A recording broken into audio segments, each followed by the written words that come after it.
We thank thee each morning for a newborn day, where we may work the fields of new mown hay. We thank thee for the sunshine and the air that we breathe, O Lord. We thank thee. Thank thee for the rivers that run all day. Thank thee for the little birds that sing along the way. Thank thee for the trees and the deep blue sea, O Lord. We thank thee. Oh yes, we thank thee, Lord, for every flower that blooms, birds that sing, fish that swim, and the light of the moon. We thank thee every day as we kneel and pray, that we were born with eyes to see these things. Thank thee for the fields where the clover is grown. Thank thee for the pastures where cattle may roam.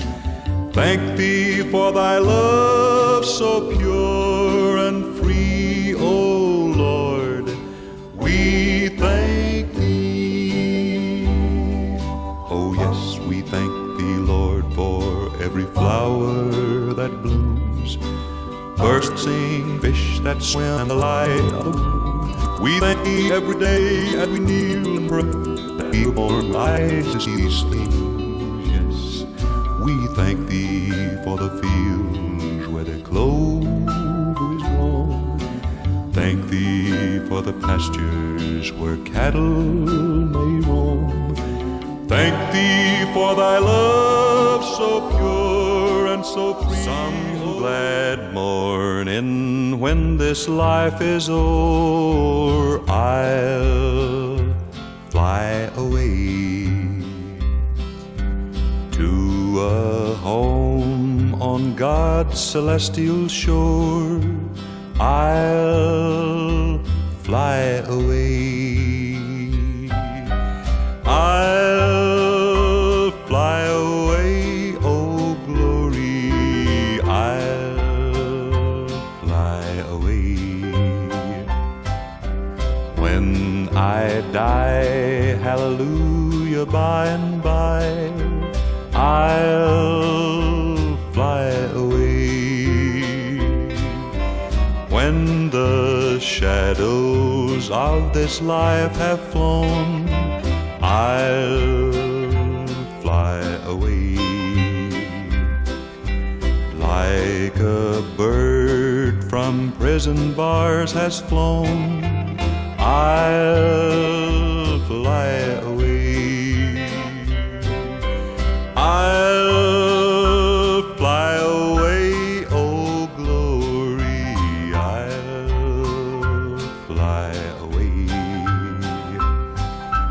When I die, hallelujah, by and by, I'll fly away.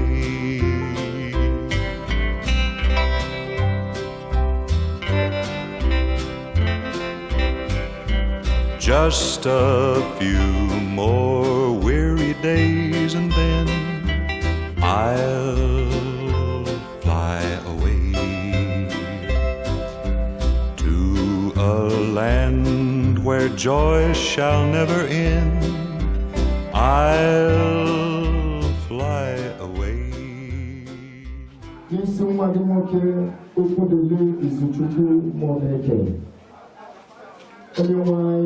who wants to be Lord God, love for one. Anyone who has to go to you, come along with the name, I can never go to you. I will not your children give you my life. Not if any father of an order, and I know your children take us sleep with you. I will not your man. The kind that I will have with Bazo, Sinte, Clear, and I yoke him around.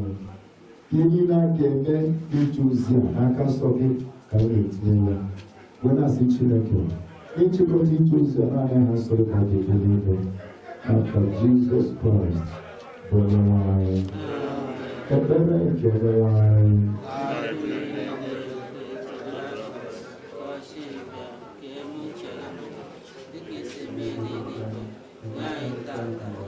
And we can take this back to the start.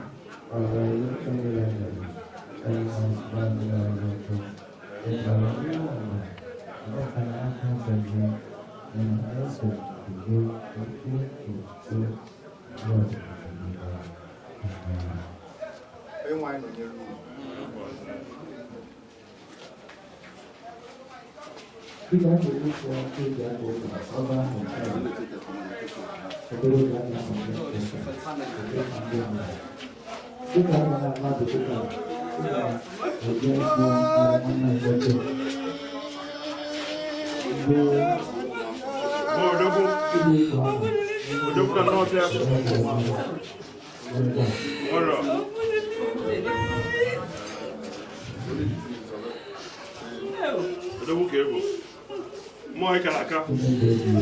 Moi de bouquet. Au point de lèvres. Au point de lèvres. Moi de mer.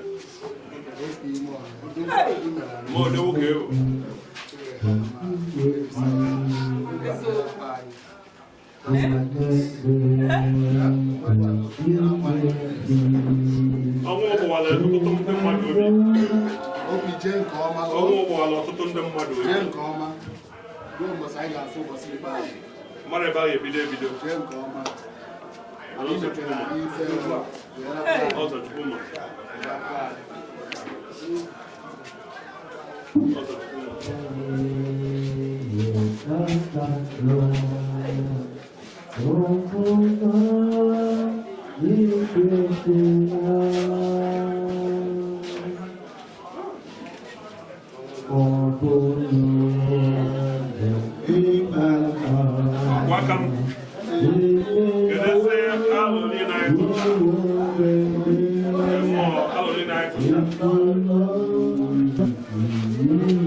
Promise you. Send me. Send me. I'll finish that work.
Okay, come.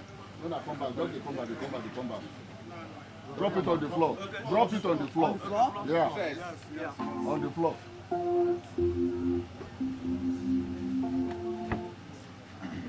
Sara nwanne anyị nwoke kwudele Chukwu maka ofufe ili ya. Ka anyị site na ntụkwasị obi anyị nwere na Chineke, onye na-enye ndụ, kpere ya ka o wee welite ya na ndị nsọ n'ozuzu oke.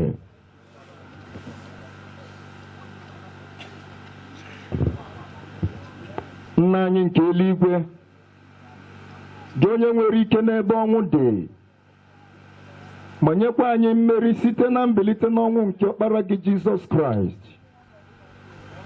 Kwee ka mmụọ nsọ gị na-echetara anyị kwa ụbọchị ihe nketa anyị nke bụ alaeze eluigwe gị.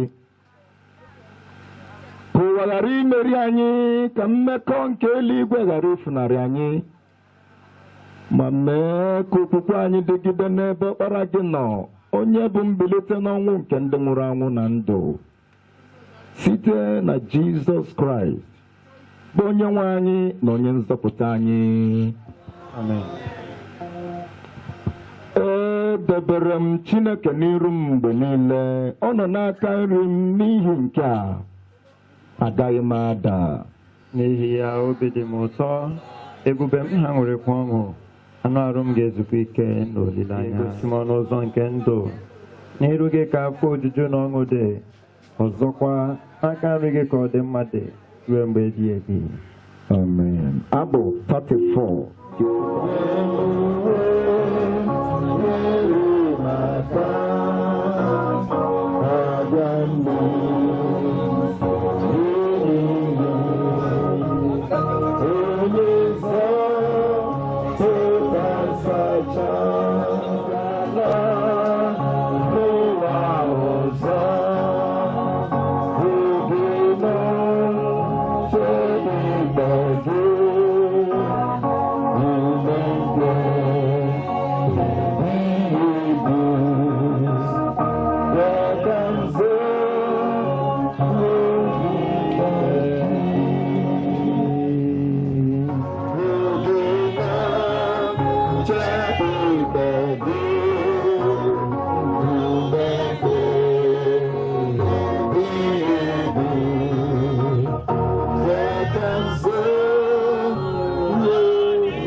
na-eme ka mmadụ laghachi n'aja iwe sị laghachi nụ ụmụ mmadụ n'ihi na nnụ ọrụ abụọ na ọgụ iri n'anya gị dị ka anyị ahụrụ mgbe ọ na-aga na dịka otu nche n'abalị ha dị ka ahịhịa na-eto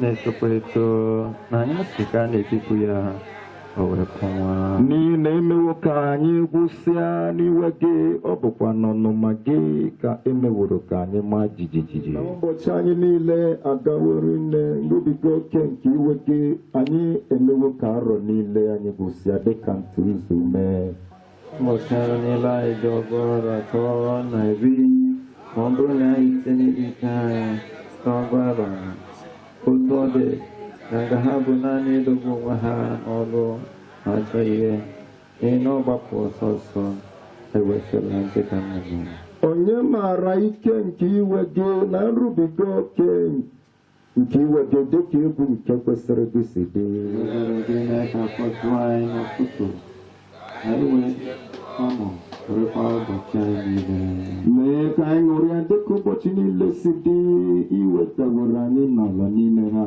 na dịka arọ si dị nke anyị hụworo ihe ọjọọ n'ime ha ogige ọrụ gị wekwa anyị mma gị na ọrụ ha ka anyị niile si ka ịdị ụtọ nke onye nwe anyị bụ Chineke anyị dịkwasị anyị gị mekwa ka olu aka gị ike na-arụ anyị olu aka anyị mee ka o guzosie ike Revelation chapter 21.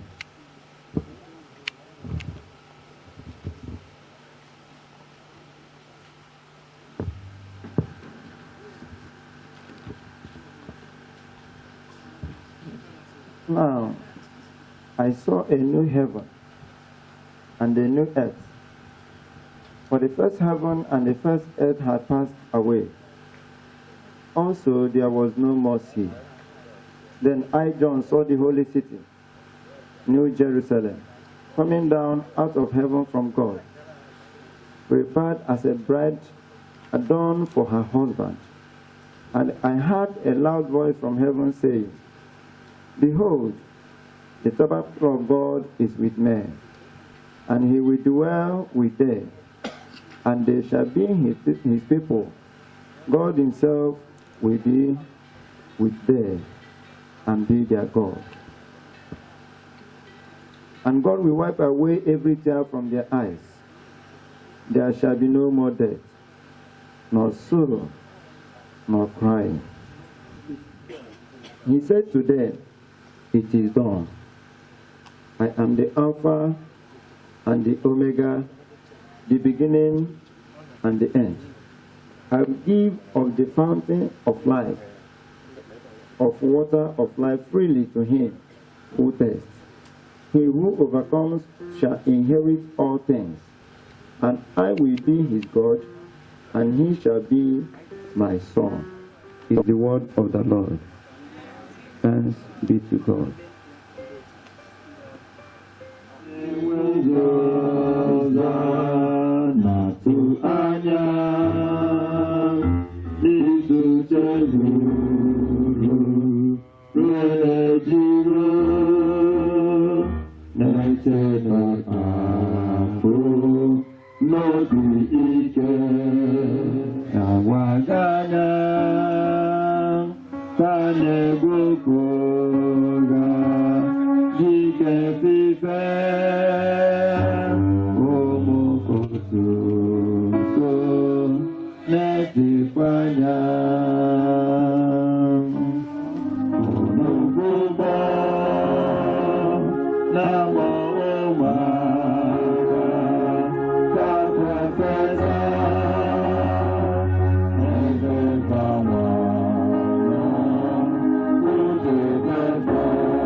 nke pụrụ n'ihe niile, onye jikọtara ọnụ ndị rọtara n'ime mmekọ na ịdị n'otu nke arụ ọkpara nwa gị Jizọs Kraịst, bụ onye nwe anyị arịọ gị ka inye nzukọ nsọ niile nọ na paradaịs n'ụwa ihe gị na udo gị.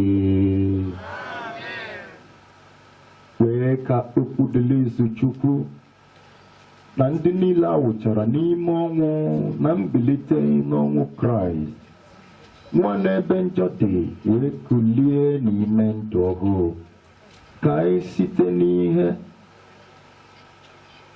n'ọnụ ụzọ ọnwụ soro Kraịst baa n'ọṅụ mbilite n'ọnwụ. Wee ka mmụọ gị na-edu anyị bụ ndị nọ n'ije n'ụwa, ndị nọkwa na-adị ndụ n'okwukwe n'ime ịdị nsọ na ezi omume ụbọchị niile nke ndụ anyị. Wee ka ndị niile okwukwe ha dị na gị nwee mgbaghara n'udo, ka ụcha njọ anyị niile, ka anyị wee fee gị n'obi umeala. Wee ka ndị niile na-eru uju maka okwu dele isi Chukwu, tụmadị nwunye ya, ụmụ ya, ụmụnne ya, ezinụlọ Mụneke niile, ndị ọgọ, ndị enyi na ikwu na ibe ha nwee ezi ntụkwasị obi na ị na-elekọta ha anya dịka nna, ka ha site n'ibutere gị mkpa ha nwee nkasi obi nke ịhụnanya gị. Enweghị ike ịghọta, ka ikwere nwee ntụkwasị obi na mmekọ nke ndị nsọ na mgbaghara mmehie na mbilite n'ọnwụ baa na ndụ ebighị ebi. Nye anyị amara ka anyị ranye okwu dele izu Chukwu n'aka ebere gị, cheta ya dịka amara gị na emere ụmụ gị si dị. Wee ka site n'ịmawanye gị na ịhụnanya gị, ka okwu dele izu Chukwu site n'ike baa n'ike n'ime ịdị ndụ ije ozi zuru oke na alaeze eluigwe gị.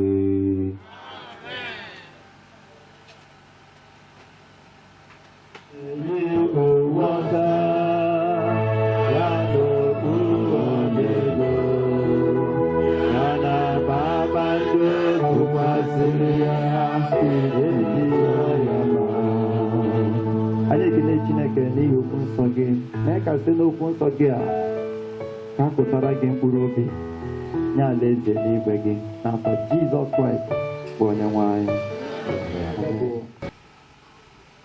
Ụka mbụ Advent malitere arọ, so season anyị nọ na ya kịta, anyị nọ na New Year, so ka m wish unu Happy New Year. Happy New Year. Ụfọdụ ya sị gịnị ka onye a na-akọ ọnụ ihe ndị ụka, as long as na-ebu nwa Chineke, abago 2020, ụka gara aga ka ọ malitere. Advent bụ season mbụ n'arọ ndị nke Kraịst, mgbe e ji akwado maka ọbịbịa nke Kraịst. Otu amaghị ọkwa ya na agba ochie, Aịzaya ziri ozi maka ọbịbịa ya, Joel buru amụma maka ọbịbịa ya, na ọtụtụ ndị ọzọ dị iche iche. O wee mechaa wee bịa.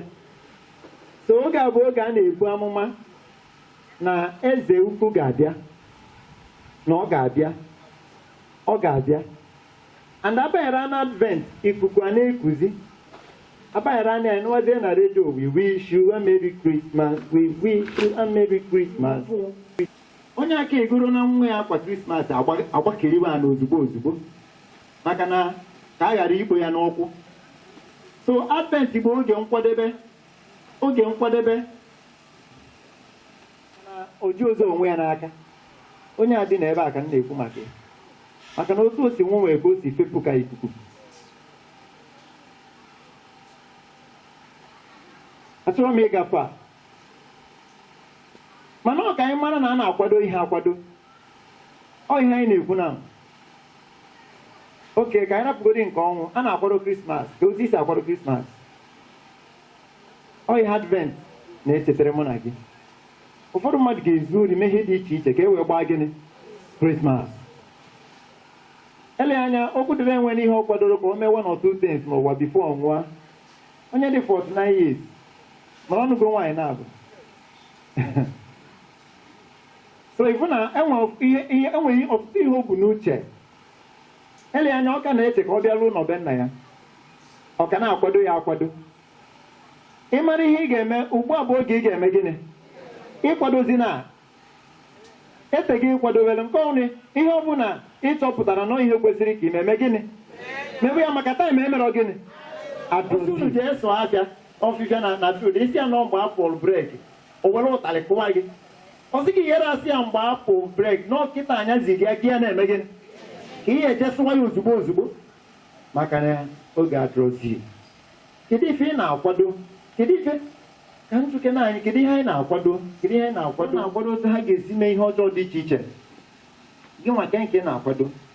Enwe onye na-ekwu okwu n'ofu obodo anyị ji nwanne nya ọsị akwa na 28 ka anyị eme dị meeting nsogbu adịrọ ụbọchị a na anyị na bifo ụbọchị afụ m ka mụ na gị anyị kpata before that day. Elee ihe kwesịrị ka a hazie nke ọma bifo nwa nke mmadụ abịa malite ugbu a megịnị haziwe ya malite ugbu a haziwe ya. Ofu onye si na a sị ha kwadowe ihe niile one girl wee jee ọ dị fashọn a na-eyi ụfọdụ amarọ ihe ọ na-akọwapụta. This girl wee jee nwego o buru ụzọ kwadowe enimozu di ya ka nọkwa ndụ mana ọ kwago efe black dowe kwa ma ịchafụ ihe ọnụ black ma akpụ ụkwụ black ọ na-akwado otu oyi esi wee kwadie di ya ka nọ ndụ nọ na shọpụ na-azụ aka arụ ada nwe ugwo na bank gwa nwunye na ego dị na bank ya mmadụ emere gịnị akpakwanye aka na ego akpati a ga-eji nye enyi. Ụfọdụ nwere ike nwa aka ụfụrụ ndị nọ n'azụ na nsogbu.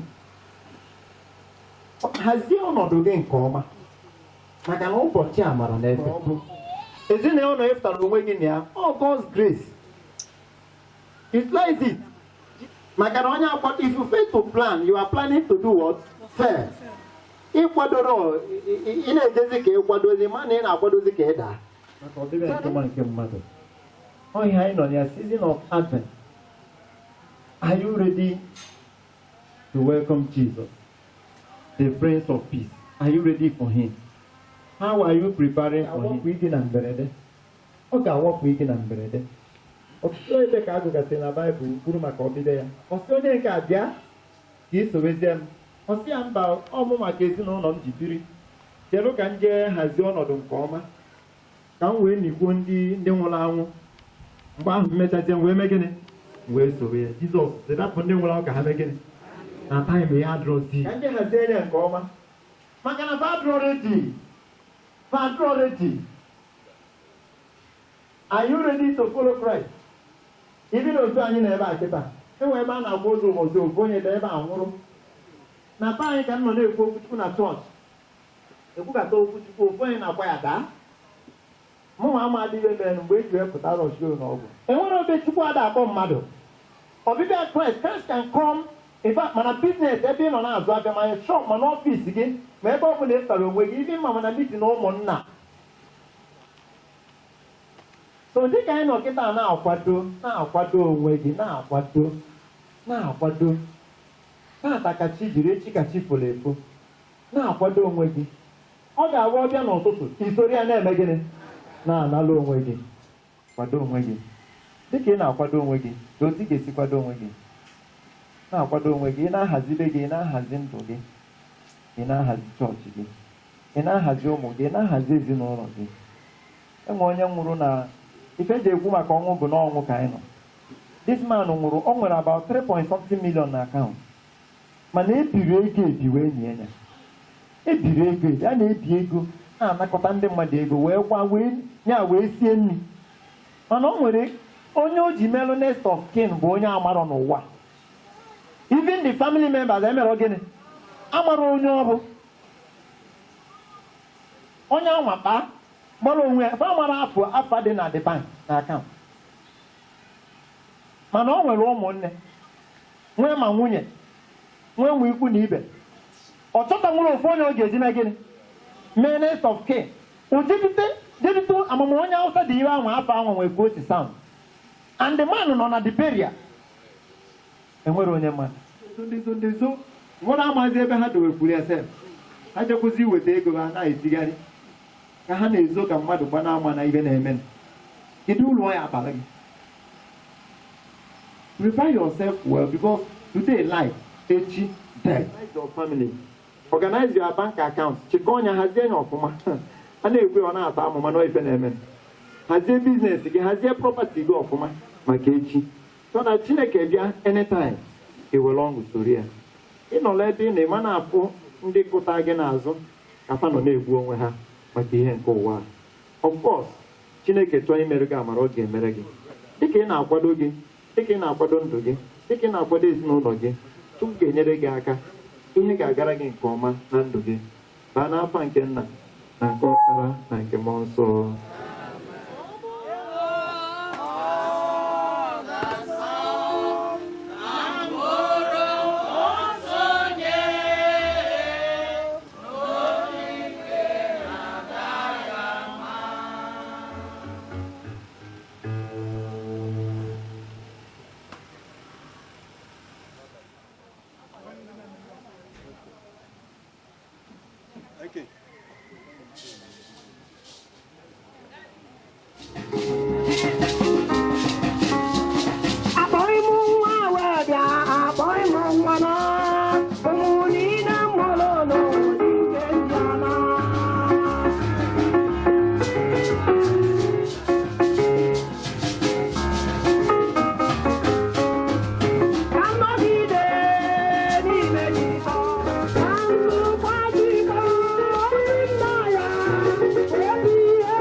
Okay. Praise the Lord. I talk at the Luna n'afa Jizọs n'ihi ezinụlọ ndị be mmụọ na-eke. Onye nwaanyị anyị ekene puku gị na mbụ n'eziokwu na ọ na-ewute anyị n'obi na onye anyị fụrụ n'anya bụ nna anyị na nwanne anyị na ọgọ anyị na di anyị iwere n'oge a mana n'ihi na oge ikere mmadụ ndị ma mgbe ị ga-achọ onye ikere onye nwe anyị iwe were okwu dele n'oge a anyị na-ayọ Chineke ụzọ ọbụla esikwa aja okwu n'ihi ọnwụ nwanne anyị nwoke a Chineke anyị ayọ ka ime ebere anyị ayọ ka ịgbaghara wee na-ayọzi gị Chineke onye pụrụ n'ife niile onye nkasi obi weta ịkasi obi wee nye ezinụlọ a onye nwe anya na nwunye ya ụmụ nwunye ya na ụmụ ya ụmụnne ndị nwoke ndị nwanyị ndị ezinụlọ ndị nọ n'iru gị anyị ayọ Chineke ka mpụrụ niile nke okwu dele kreti na ndụfa na ezinụlọ fa Chineke ịmara etu ị ga-esi wee mechie ya anya ya Chineke ka imechie ya n'aha Jizọs a wee na-echekwa n'aka gị Chineke na-ekwubi okwu n'oge ihe agaghị emesịkwa ọzọ n'ezinụlọ a 49 years onye nwe anyị ọ dịrị enough a man to leave this surface of the earth onye nwe anyị na-ekwubi okwu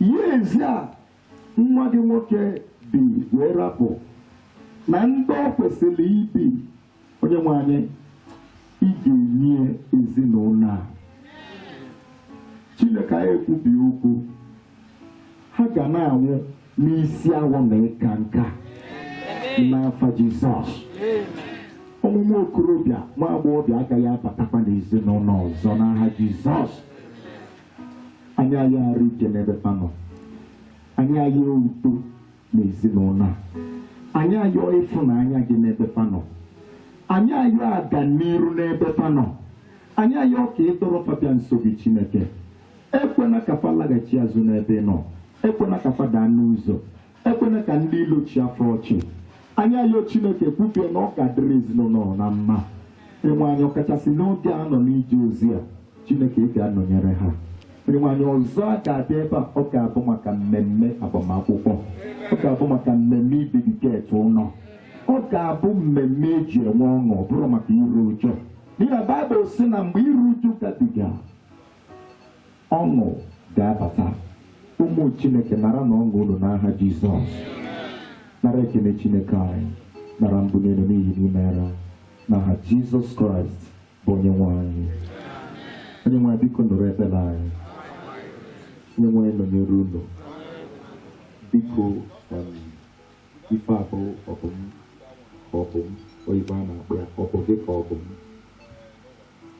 no tradition church o nwere ife dị ya mana etoghị sọpụ so emechaa anya a na-ewedi enyekwa the family ogode one bag of pure water ka obutere or something hallelujah so biko kedu onye anya ha ndị over okay biko ndonego na-aranye okwu dele Izuchukwu n'aka nchebe ebere gị n'ime okwukwe anyị kwere na ọkpara gị Jizọs Kraịst bụ onye nwe anyị onye nwụrụ ma bilikwa ọzọ ịzọpụta anyị onye dị ndụ soro gị na mmụọ nsọ na-achị achị n'ebube ruo mgbe niile ebighị ebi mgbe anyị ga na-abụ abụ 91 a ga-ebu arụ mmadụ ka ebe a ga-edote ya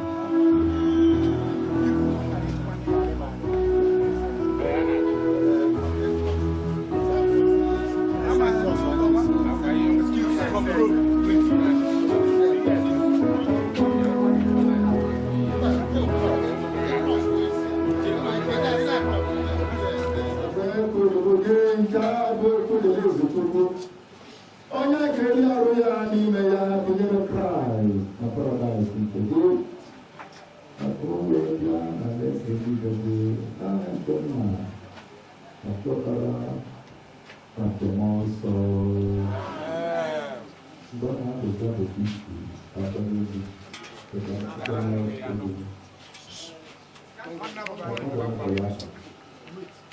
apụ ọ fọdụrụ n'elu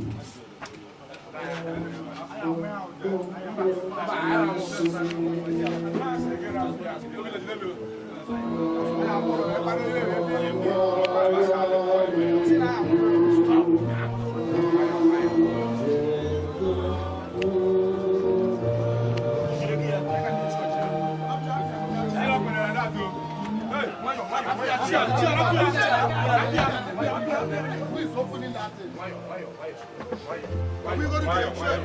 Go chill for the weekend.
N'ime okwukwe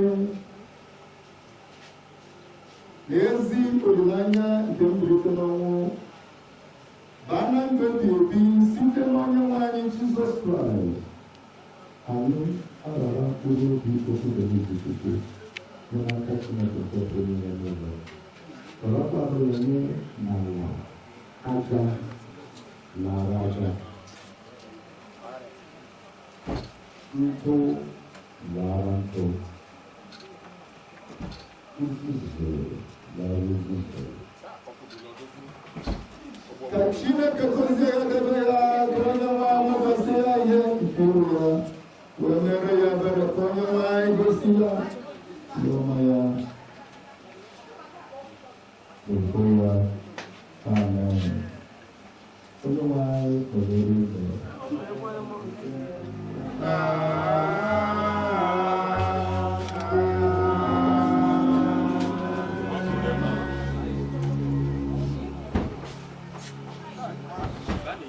But not in an arc, not in an arc.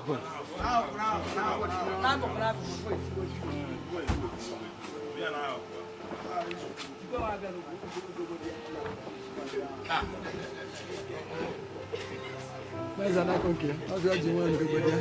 Aquela boa. Kita gonna bonya bla. Kita gonna bonya.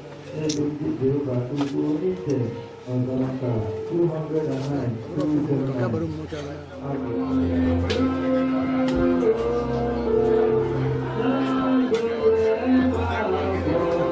Jaga.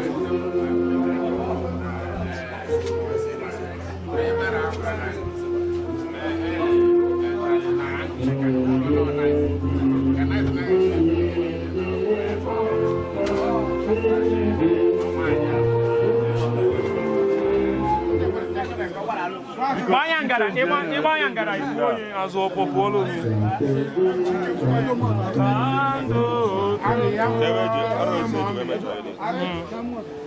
Como que te pone a ti? I don't want mommy.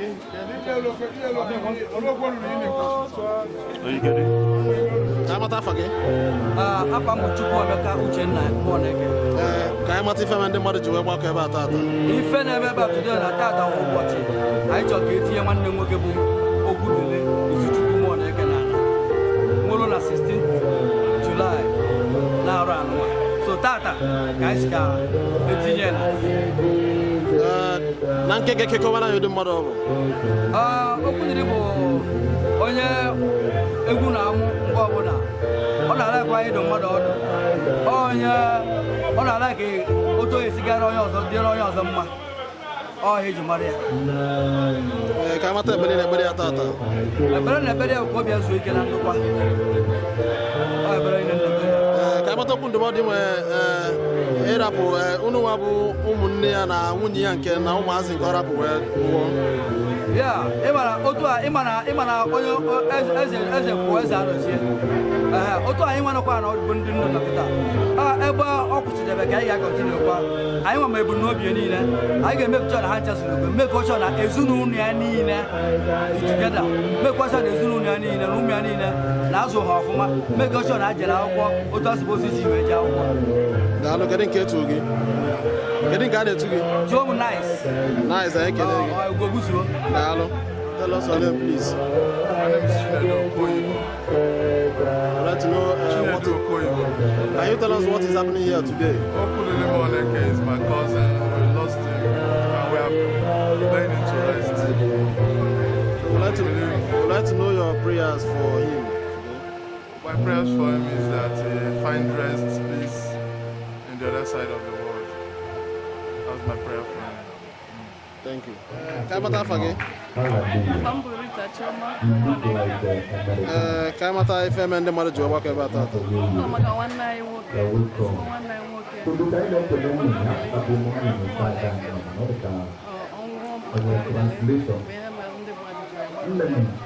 na nkekeke kọwara anyị ụdị mmadụ ọ bụ.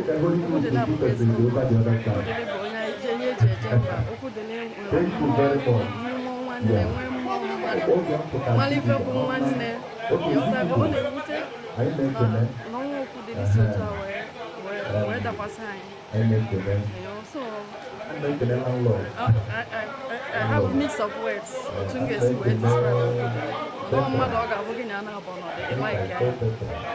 Kamata bali na bali atata. Bala ne bali ka Chineke na lo bia na ndokwa.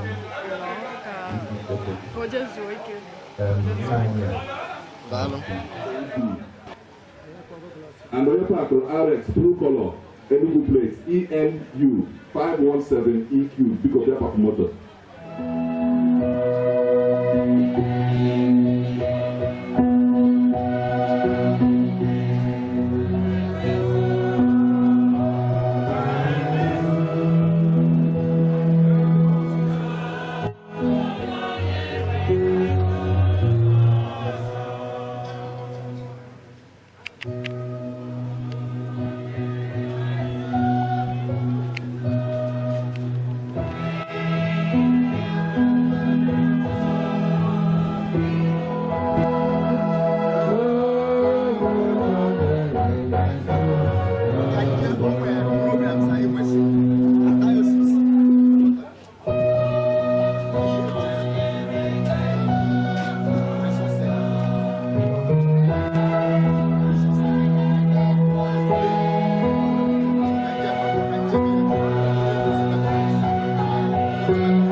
ime ihe ga-atọ gị ụtọ n'ikpeazụ ka dịka anyị na-akwado onwe anyị n'ọbịbịa nke abụọ gị mgbe ị ga-abịa anyị wee soro gị na mbara eluigwe gị dị nsọ n'afa Jizọs Kraịst bụ onye nwe anyị.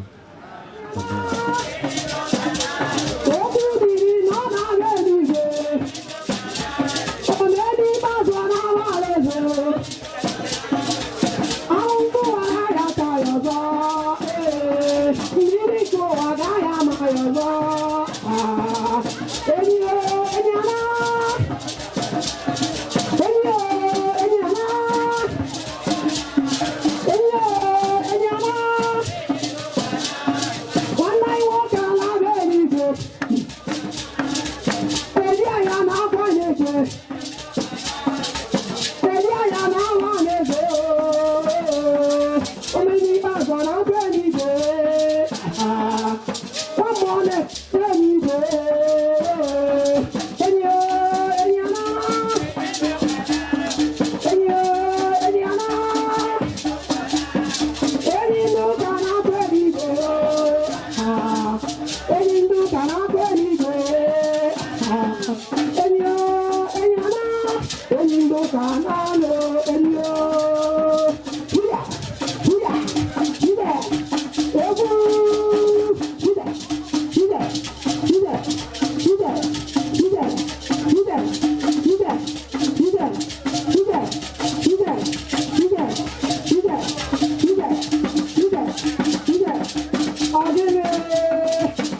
na-efelu ụmụ ya aka ọnụ n'eluigwe na-efelu ụmụ ya aka okwu dị nọ n'igwe ọnụ n'eluigwe na-efelu ụmụ ya aka papa nọ n'igwe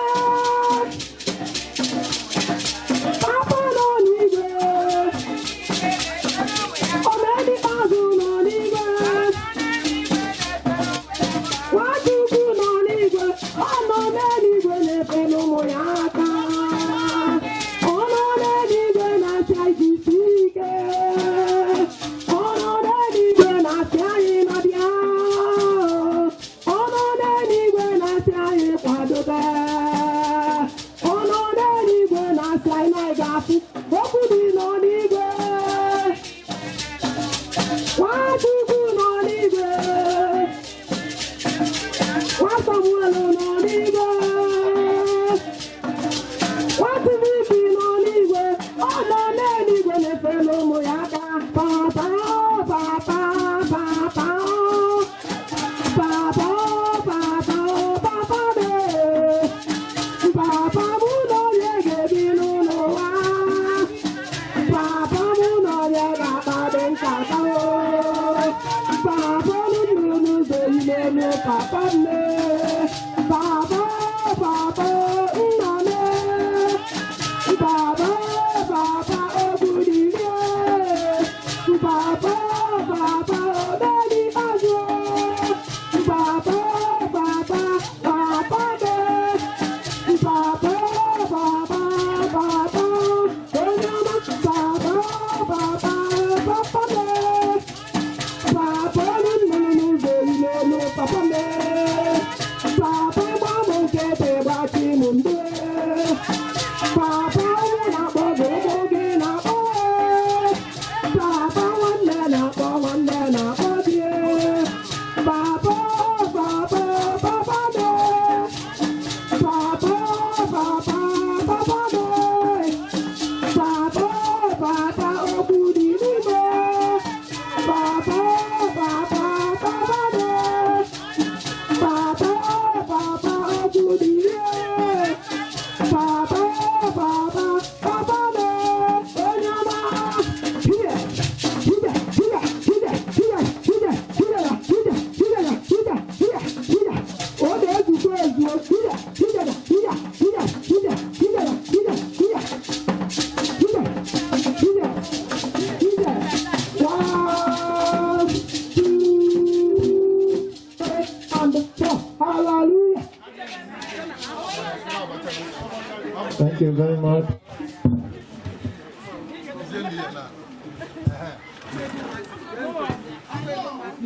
Ife mmụọ na-eke. In fact, ọnụ anyị jupụtara n'ekele. Ewepụ ndị ụka. Ife a gara aga aga. Anyị amaghị otu anyị esi wee bido wee kelebe. Anyị wee sị ka anyị were ife a. Ka anyị wee na-akwado ọrụ Chineke ka o wee na-aga n'ihu. Hallelujah. Thank God for you. Ịma na ọka anyị wee na-akwado ọrụ Chineke ka ọrụ Chineke wee na-aga n'ihu. Biko kpochikwala ha kpochikwala efere wee na-asị anyị na anyị eme. Sister in law for Dịka anyị onwe anyị nọ na-echere ọbịbịa gị, anyị na-ele anya gị mgbe ị ga-abịa ịkpọrọ anyị laghachipụrụ nna gị na alaeze gị. Nyere anyị aka ịkwado nke ọma ka anyị wee so na ndị a ga-akpọrọ, ndị ga-enwe ọṅụ, ndị gbokwasịworo uwe mwụda dị ọcha. Nyere anyị aka karịsịa n'oge a anyị abanyego na season Christmas, dịka anyị na-esi na Advent na-abanye na ya. Oge a ka anyị na-ele anya ihe ọma ime. Onye nwe anyị ka anyị na onwe nọ n'ebe a ka ihe ọma merụ anyị na Christmas season ndị a n'aha Jizọs. N'ebe anyị na-azụ ahịa, n'ebe ọ bụla anyị ga-esi nweta ihe ga-enyere anyị aka, biko meghee nya nke ọma ka ngọzi gị wee sogide anyị. Ekwekwana ka ihe ga-eripịa mmadụ bịakwute anyị, kama nye anyị ihe anyị ga-eji wee nwee ọṅụ na onye nzọpụta abịawo n'ụwa a. Gozie ihe oriri, gozie ezinụlọ ndị be mmụọ na-eke, gozie ndị nwunye Izuchukwu, gozie ụmụ ya, ka ọ dị n'iru ezinụlọ abụrụ nke a ga-etinye aha gị otuto na nsọpụrụ. ka anyị ga-wee nọ n'ebe a ọ bụ nabata anyị n'oge a Chineke ga-echebe anyị n'aka nke mmụọ ozi ya ọ gaghị ekwe ka anyị kpọbie okwu anyị na nkume n'aha Jizọs niile n'akụkụ anyị niile ma ọ bụ nabata anyị niile n'ebe anyị na-azụ abịa n'ọfịs anyị n'ebe anyị na-agụ akwụkwọ ọpụpụ anyị n'oge a na mbata anyị n'oge a bụrụ ihe a gọziri agọzi ugbu a na mgbe niile.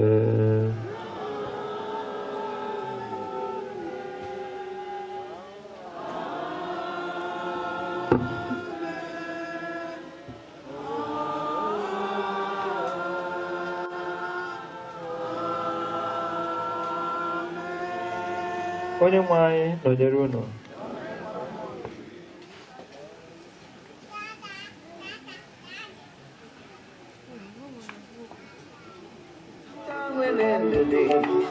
Nata na ọkpụkpụ siri ike nkịta nwere ndede nwanne m nata na ọkpụkpụ siri ike ụmụ Chineke onwe ihe karị ndede ụmụ Chineke onwe ihe karị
na Sunrise Estate, MNN Enugu.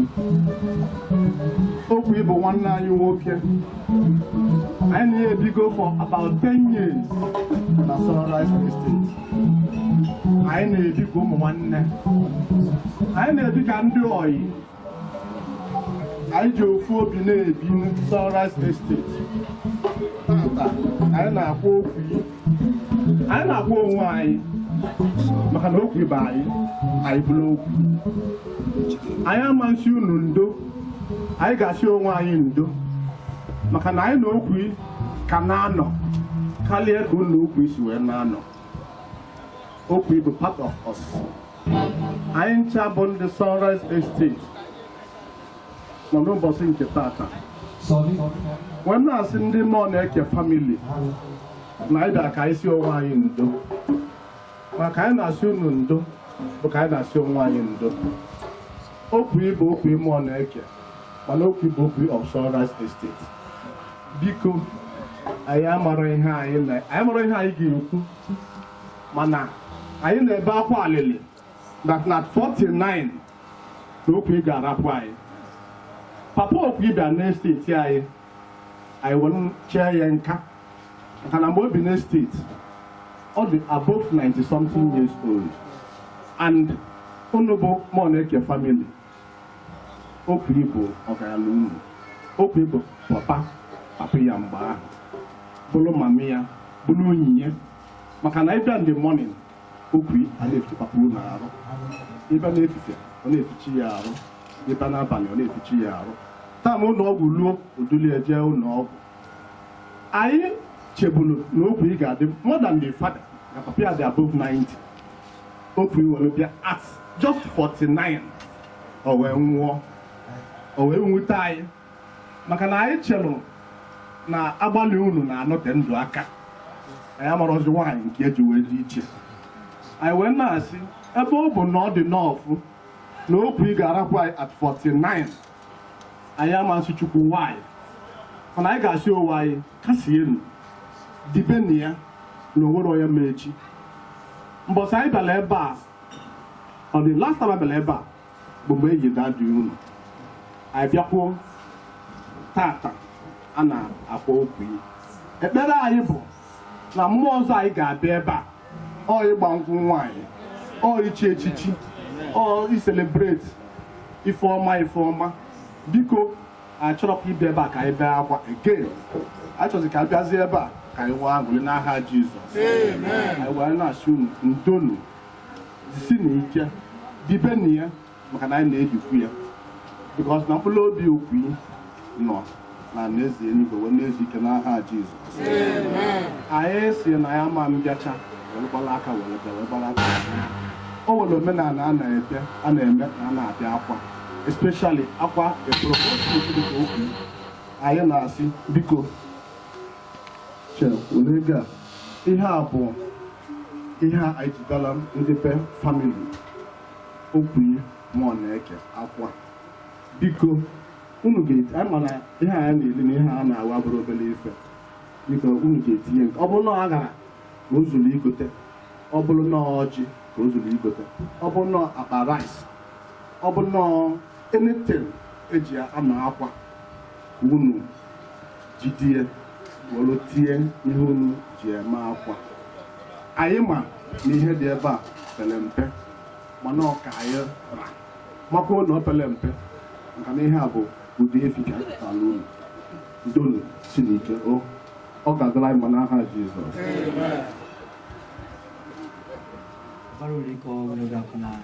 eso m malụfụ ka anyị si ebi n'esteti ọbụrụkwa ya bụrụ eyi nwoke okwu nwanne ụlọ nwoke so ma end of year parties anyị na-abịa ama ka anyị si eme ya ọdụ anyị maka ịsa agara si eti ebe ndodo mmanya and ibi unu kwet na ekelesi unu ike unu mara ogbo ma efe ọrụ unu ka edebere ife niile maka na ọrụ nwe ozu nna atụrụ bigo thank you very much unu na unu na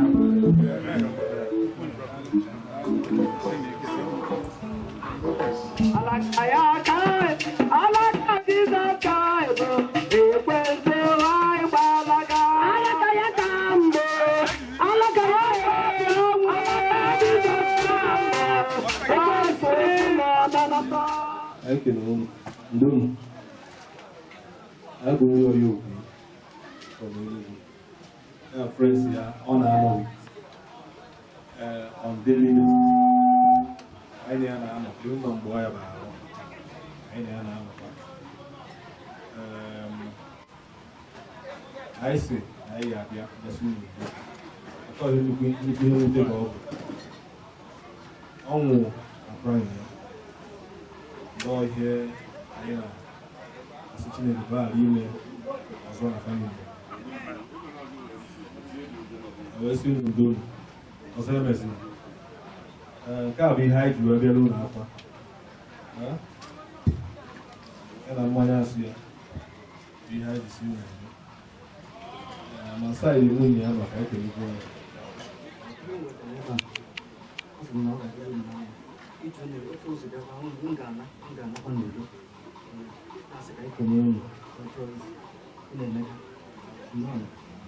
n'otu aka onye mbọ ịgwa mmasịkwa unu ndo n'osokwu mee unu ebe ọbụla mmụọ nọ anyị na-agba aka ebe ụzọ ebe anyị na-emere onwe anyị ike dara ama ihe microphone na ọkwụ ngwụtọfụzie maka na maghara ekwuchiteli ọnya ọwụ okenye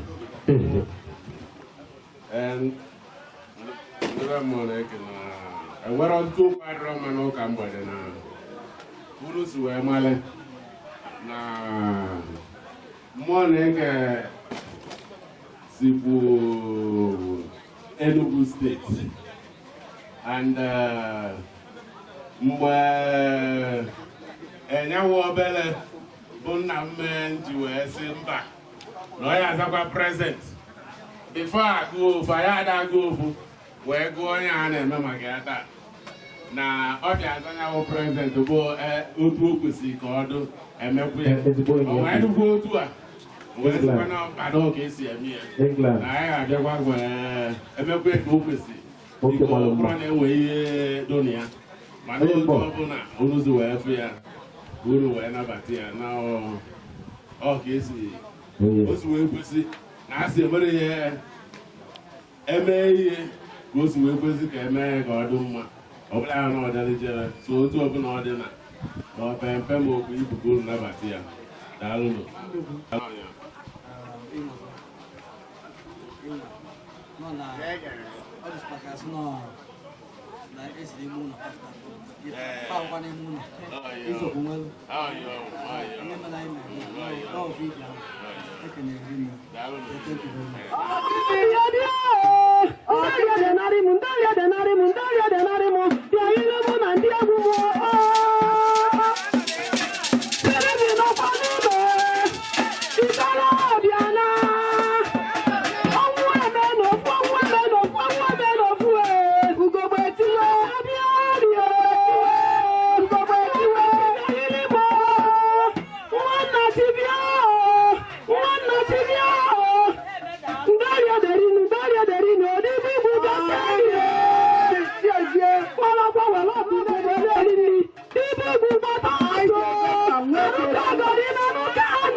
ndị ọga anyị Enugu ka anyị na-ekele obi anyị na-ekele unu anyị chaka ife na anyị na-ekele unu n'izu ọjọọ anyị fụkwara na aka unu jiri oju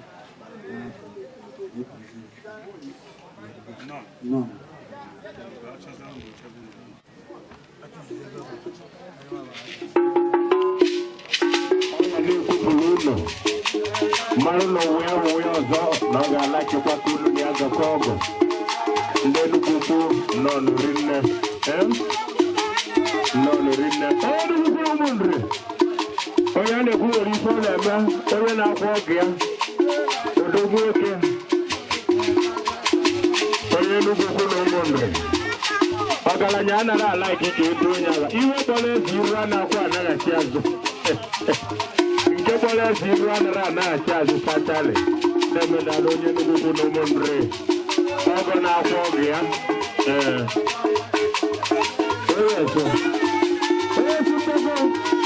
ezigbo onye okwu anyị afụghị na feskaapụ gị ikwue n'egedege iru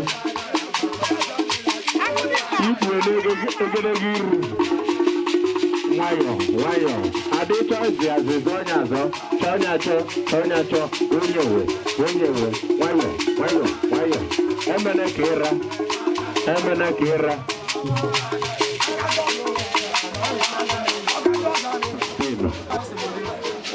One hero, one life, one 3-3.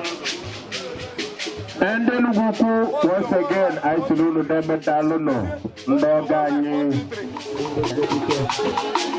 Okay, yes.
anyị na-apịchachi ahụ mmana ndị ije na-arụ na anyị kelere unu ọfụma anyị kasie onwe anyị maka unu na-ebekwu anyị nwa na-ebekwu ọnwa dị ana anyị ka ọwụ biko anyị tinye aka n'obi mgbe enwebere ihe anyị ji wee bịa biko unu nagide anyị ka anyị ara na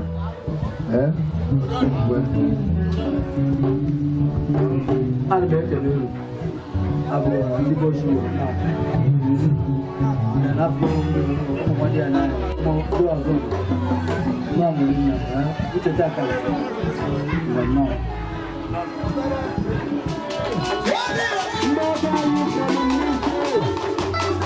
ndị na-anọ ọnụ nna nwaanyị nwanne bụ isi ilezi anya ị ga-azụ dị big polo ebe nwoke ezigbo ọgọ ọgọ wusi onye ifefa dibịa kara wee na-akwa ọkọta nwoke yes ọnwa na-eso eme anyị soro na nnọọ biko ogwu belụ nwayọ big polo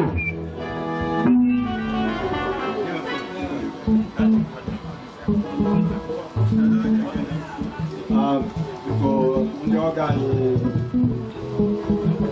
bịara ka anyị kasie unu maka ihe mere unu o mepụrụ anyị emepụrụ anyị maka na ọwụ anya bere imi ebere okpukpe ọtụtụrụ so anyị si ka anyị bịa kasie unu unu jisi ike anaghị agwọ nwa agwọ ihe na-akpa agwọbọ ya ọrụ ọnwụ bịara anya o nwere ka imegide emetụ ya ka anyị na-asị unu udo unu ọ ihe ndị a ka anyị jiri ezi ka anyị ga-esi unu jisi ike mee ihe unu na-eme na ọ dapụtago ọ ihe unu eme ihe kwesịrị ka emee ya ka anyị na-asị unu jisi ike ndị unu bụ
barista ezi nwa ọgụgụ a ga-ahụ ama udere a ga-eri ozu gị nwa na-ebe ịmara nke ga-eme ọnwụ gị mana okwu dịrị mmụọ na-ekerata be nne ya keta 6 feet keta akpati onye ọbụla n'ebe a nwee ya azụ ndidi ihe anyị na-ayọ ọbụ mbọsị ọ bịara ụwa anabatara ya mee ya baptizim si ya na ọ bụ onye eze na onye ụkọchukwu na onye amụma tata ọ nachi ya ga-azụ onye eze onye ụkọchukwu na onye amụma mụ na gị na-aba amarọ nke anyị ga-anachi ya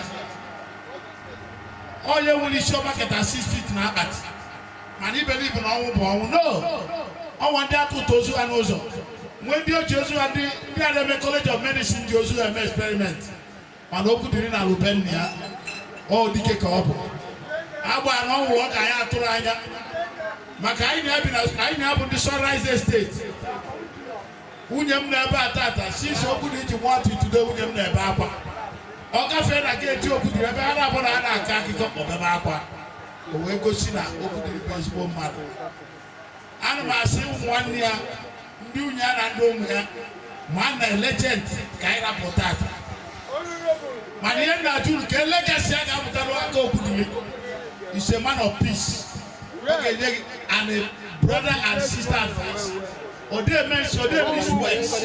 On a plot n'ịgba eziokwu o nwere ihe ị ga-eme ya saa ma ya unu onye ọbụla anabata ọnwụ ya were ya na ọka Chukwu si chọọ Chukwu weta Chukwu ewelugo ịma who are you to question the will of God onye ka ịbụ mmadụ bụ aja okwu dịrị nwere isi ọma keta 60 keta akpati ọ ga-adọrịrị ya na ihe na Godevin ma na ọ nabago mụ na ga-agbara ma ga-agwakwa anyị Godevin ekpere anyị bụ ebe okwu dịrị iche ya kpere anyị ekpere ka esi anyị Godevin ka anyị keta 60 keta akpati onye ọbụla nwee ndidi afịa ka anyị bịa igolu nke gị na you cannot change the will of God you cannot deceive God okwu dịrị anabago onye ọbụla na-ebe akwa a young man at little age age of 49 ọ ga-aga ọ na wee mee ya ka Chukwu si ya okwu dịrị is enough my son I need you ya gaba ebe ọ ga anyị si na Chineke ga-anabata mkpụrụ obi ya na ndokwa ya kpebeziara anyị nwa bụ ndị ndụ ebere n'ajọ ndụ anyị na-ebi ka Chineke wee ike ime ka anyị chegharịa wee keta oke biko na onye ọbụla nabata ka Chukwu si chọọ Don't never you question God.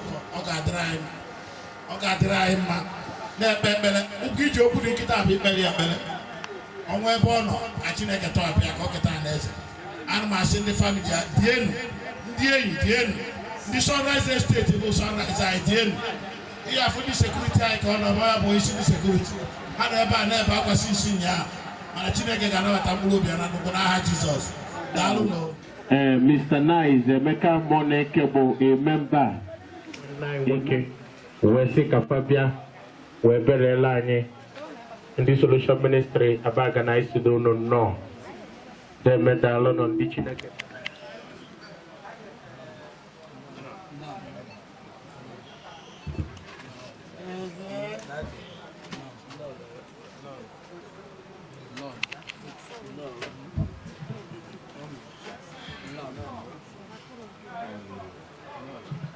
Daalụ ndị nọ n'iru n'ebe a bụ ndị Solution Ministry Church Abagana. Anyị nọ n'ife mele unu ruo efu onye n'ime otu anyị Emeka. Ọ dị strong member. So anyị wee sị na anyị ama ga-bịa enye onyeli ya obele. Nto na nyanwa na participate n'ihe ọbụla anyị na-eme na that church. So n'ihi ya anyị wee sị ka anyị bịa belele unu. Ihe metụtara ya metụtakwa anyị.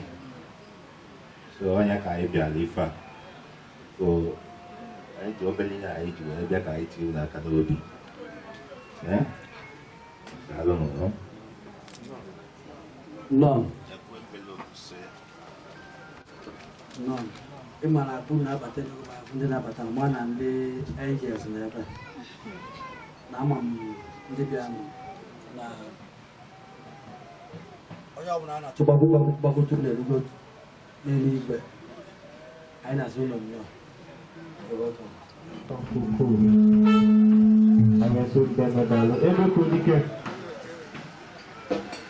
ebe Kodike onye Abagana onye Enugu Ukwu na ụmụnne onye maịtị dịrị chọrị bọbọ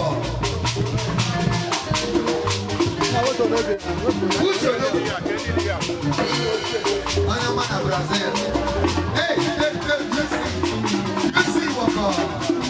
Jessica ife na-abata nọ ndị nne ochie Jessica ife na-abata ị na-anya ife na-afọ akwadola akwado n'ọrụ n'ụdị nke fa wee dị iche ndị nne ochie anyị siri unu nnọọ rinne na-ekwe na ikpere ndị nne ochie ikpere wụsa na ana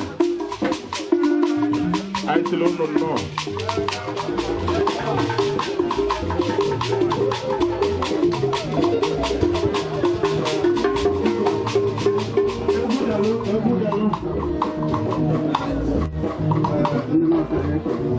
ebe mmụọ na-eke anyị na-ekele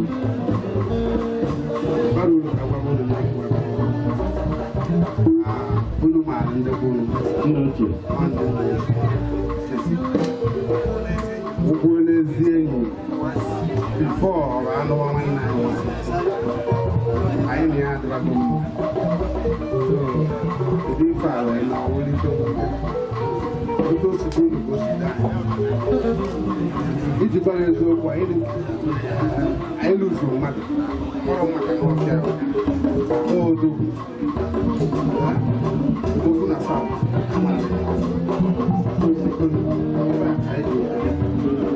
asụ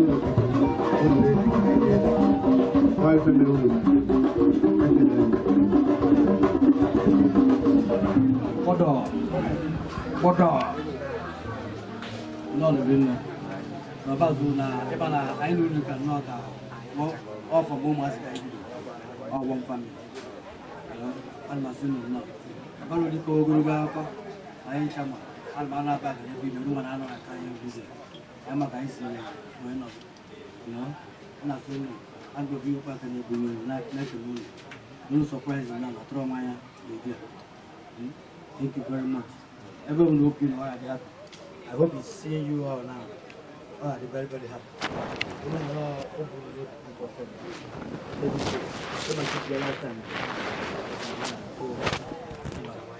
Nothing, no. All full house. I'm not all kinds of full house. Full house. Yeah, goes with you because that. But now I never about the working and if you go to faces. Oh, put the morning. Jessica and Victoria. Uncle,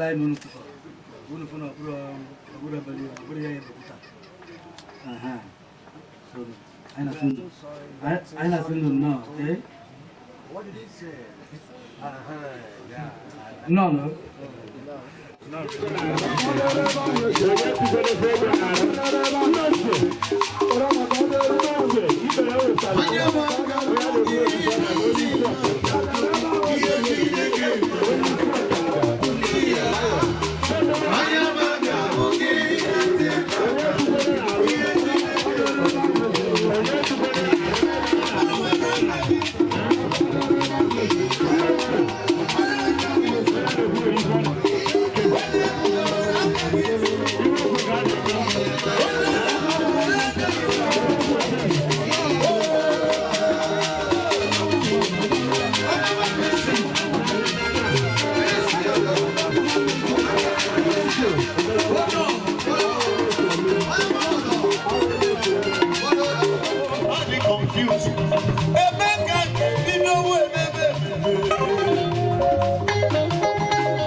Ka amata afa gị.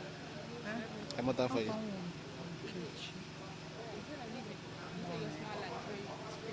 Ka amata ife where we ife mee today. For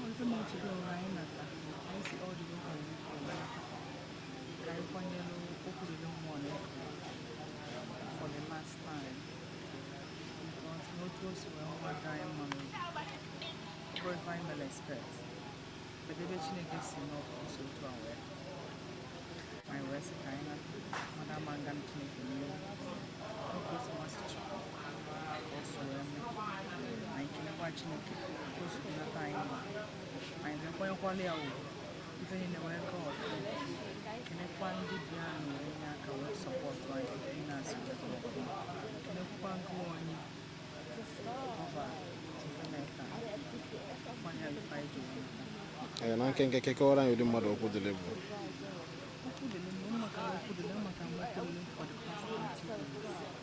so I'm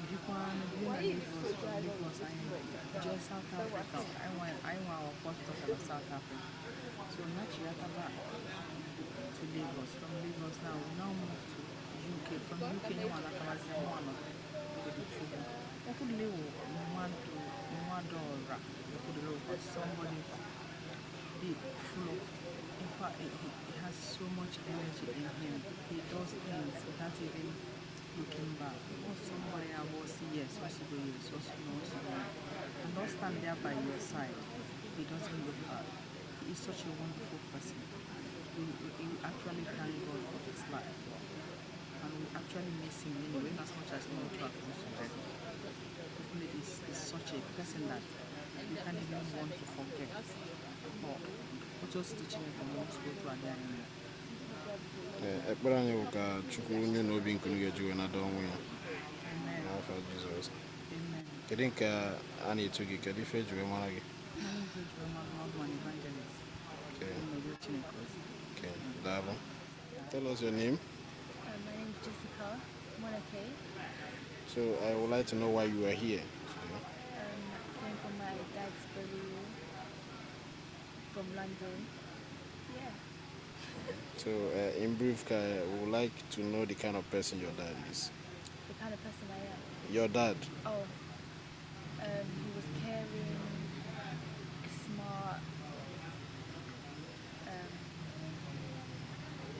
like he always wanted to help. He was reliable. Yeah, there's a lot more I can say, but that's just like the brief. So I'd like to know your prayers for him. My prayers? For him, yeah. That he rests in peace and hopefully he's in a good place. Yeah. Thank you. You are the first daughter, right? Yeah. Thank you. Your name? Victoria. Tell us why you are here. From my dad's burial. So tell us the kind of person your dad is. I don't really know because I never actually met him.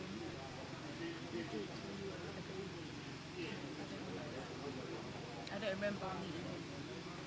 So what was your prayers for him? That he's in heaven, that I'll see him again soon. I didn't get you. Huh? Your prayers for him. That he's in heaven and that I'll see him again soon. Okay. Thank you.